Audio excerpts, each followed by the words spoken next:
नमस्कार दोस्तों, मैं डॉक्टर स्वप्निल सागर जैन निरामय होम्योपैथी के अपने इस YouTube चैनल पर आप सभी का बहुत बहुत स्वागत करता हूं। दोस्तों, आप में से बहुत सारे लोग जानते होंगे कि होम्योपैथी में 7 किंगडम्स होते हैं, यानी कि 7 तरह की चीज़ों से दवा बनाई जाती है। प्लांट से भी बनती है, एनिमल्स से भी बनती है, मेटल्स से भी बनती है। अब मेटल्स से बनने वाली कुछ दवाओं के बारे में मैं आपसे पहले बात कर चुका हूं, जैसे फेरम मेटालिकम है, लोहे से बनती है। फेरम फॉस है, लोहे के एक अयस्क से बनती है। अर्जेंटम नाइट्रिकम है, चांदी से बनती है। अर्जेंटम मेटालिकम है, चांदी से बनती है। तो इस तरह से दवाएं होम्योपैथी में होती हैं। इसी तरह से सोने से बनने वाली भी एक दवा होम्योपैथिक मेडिसिनल सिस्टम में पाई जाती है। शुद्ध सोने से यह दवा बनाई जाती है और इस दवा को होम्योपैथी में ऑरम मेटालिकम कहा जाता है, यानी कि शुद्ध सोने से बनी हुई दवा, इसे ऑरम मेटालिकम कहा जाता है। क्लिनिकली इसे ऑरम मैट के नाम से जाना जाता है। तो आज इस वीडियो में मैं आपसे ऑरम मेटालिकम यानी कि सोने से बनी हुई होम्योपैथिक दवा के बारे में बात करने वाला हूं। चलिए दोस्तों, शुरू करते हैं। अब इस दवा का जो कैरेक्टरिस्टिक सिम्टम है वो हमारे दिमाग पर है, हमारी मानसिक अवस्था पे है। मैं आपको एक एग्जाम्पल से पहले समझा देता हूं कि हमें किस तरह के पेशेंट की उम्मीद ऑरम मेटालिकम में करना चाहिए। मान लीजिए कोई ऐसा व्यक्ति है जिसे कि व्यापार में बहुत ज्यादा लॉस हो गया है। उसका पूरा धंधा जो था, उसका काम धंधा, वो पूरी तरह से ठप पड़ गया है। ऐसे बहुत सारे लोग हैं जिन्हें कि बहुत ज्यादा डिप्रेशन हो गया उनके बिजनेस के कारण। दूसरा एग्जाम्पल, कई बार हमारे बहुत सारे ऐसे पेशेंट होते हैं जिनके घर में बहुत ज्यादा कलह हो जाती है, बहुत ज्यादा क्लेश हो जाता है, बहुत ज्यादा लड़ाई झगड़े होते हैं।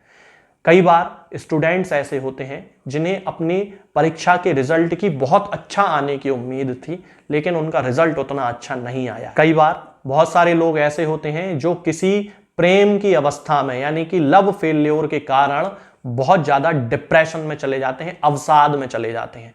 तब इन सारी स्थितियों में यदि हम व्यक्ति के कारण को जानने की कोशिश करते हैं तो उस व्यक्ति के अंदर एक डिप्रेशन की अवस्था पाई जाती है। चाहे बिजनेस में लॉस हुआ हो, चाहे उसके एग्जाम में वो फेल हो गया हो, या उसे प्यार में धोखा मिला हो, लव में डिसअपॉइंटमेंट हुआ हो, या उसके घर में लड़ाई होती हो, गृह क्लेश हो, इन सारी अवस्थाओं में व्यक्ति एक डिप्रेशन में चला जाता है, एक अवसाद में चला जाता है। और उस अवसाद की अवस्था में व्यक्ति सुसाइड करने के बारे में, यानी कि आत्महत्या, आत्मघात करने के बारे में सोचने लगता है।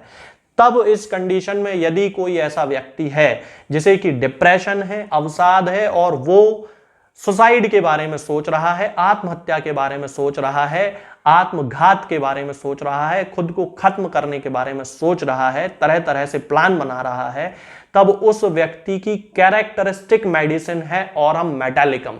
यानी कि ये व्यक्ति उस अवस्था में है जबकि उसे जीवन के प्रति पूर्णतः निराशा हो चुकी है। अब उसे अपने जीवन से कोई उम्मीद नहीं है। उसे नहीं लगता कि अब वो जीवन में कभी उस अवस्था को वापस हासिल कर पाएगा, चाहे वो व्यापार की अवस्था हो, चाहे घर की अवस्था हो, चाहे प्यार की अवस्था हो, चाहे पढ़ाई की अवस्था हो, एग्जाम की अवस्था हो, कुछ भी हो।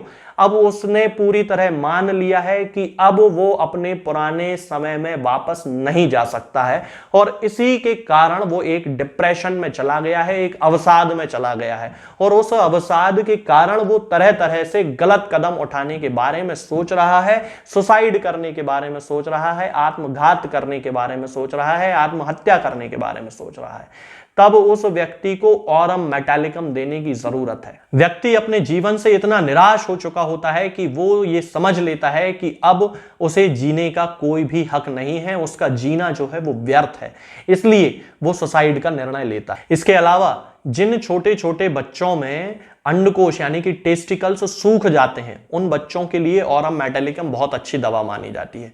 यदि कोई ऐसा व्यक्ति है जिसे कि मर्क्यूरी का एब्यूज हुआ हो, यानी कि बहुत सारे ऐसे रोग होते हैं जिनमें मर्क्यूरी जबरदस्ती पेशेंट को दे दी जाती है, कभी मर्कसॉल दे देते हैं, कभी मर्क्यूरी पोटेंटाइज फॉर्म में ना देकर डायरेक्ट दे देते हैं, और उसके कारण व्यक्ति को तरह तरह की बीमारियां डेवलप हो जाती हैं उसके साइड इफेक्ट्स से।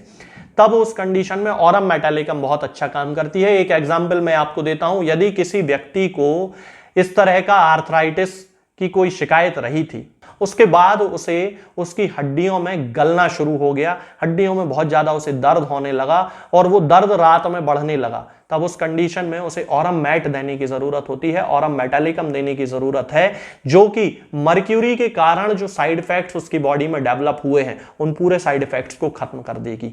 इसके अलावा ऑरम मेटालिकम ब्लड प्रेशर की भी बहुत अच्छी मेडिसिन है। होम्योपैथिक मेडिसिनल सिस्टम में लक्षणों के आधार पर चूंकि दवाएं दी जाती हैं, तो एक ही बीमारी के लिए बहुत सारी दवाएं हैं जो होम्योपैथी में काम करती हैं। तो होम्योपैथी में ऑरम मेटालिकम का उपयोग उन केसेस में किया जाता है जहां पर कि ब्लड प्रेशर कंजेशन के कारण बढ़ने लगता है। तब उस कंडीशन में ऑरम मेटालिकम को जब यूज करते हैं तो ब्लड प्रेशर पूरी तरह से व्यक्ति का ठीक हो जाता है। इसके अलावा यदि किसी व्यक्ति को किसी ग्लैंड में या लिम्फ नोड में एनलार्जमेंट हो गया है, इन्फ्लेमेशन हो गया है, ब्रेस्ट की ग्लैंड में यानी कि स्तन में एनलार्जमेंट हो गया है, ग्लैंड्स में फाइब्रोएडिनोमा डेवलप हो गए हैं, ओवरी में कहीं कोई गठान बन गई है, यूट्रस में कहीं कोई गठान बन गई है, तब उन सारे केस में भी ऑरम मेटालिकम बहुत अच्छा काम करती है और सिंगल मेडिसिन के रूप में ही ये पूरी तरह से केस को ठीक करने की क्षमता रखती है। यदि हम इस मेडिसिन के एग्रावेशन और एमेलियोरेशन की बात करते हैं, यानी कि किस अवस्था में इसके सिम्टम्स बढ़ेंगे और किस अवस्था में कम होंगे, तो दो कैरेक्टरिस्टिक सिम्टम हमेशा याद रखने चाहिए। ऑरम मेटालिकम के जो सिम्टम्स होते हैं वो रात के समय बढ़ते हैं। अब चाहे वो उसको सुसाइडल थॉट्स आ रहे हो, चाहे हड्डियों में होने वाला दर्द हो, या और उसको कोई भी समस्या हो, ब्लड प्रेशर की समस्या हो, चाहे यदि रात में बढ़ती है तो ऑरम मेटालिकम उसकी मेडिसिन है। इसके साथ में यदि हम एमेलियोरेशन की बात करते हैं कि किस अवस्था में उसकी बीमारी कम होगी, तो हम देखते हैं कि खुली हवा में जाने से उसे बड़ा अच्छा महसूस होता है।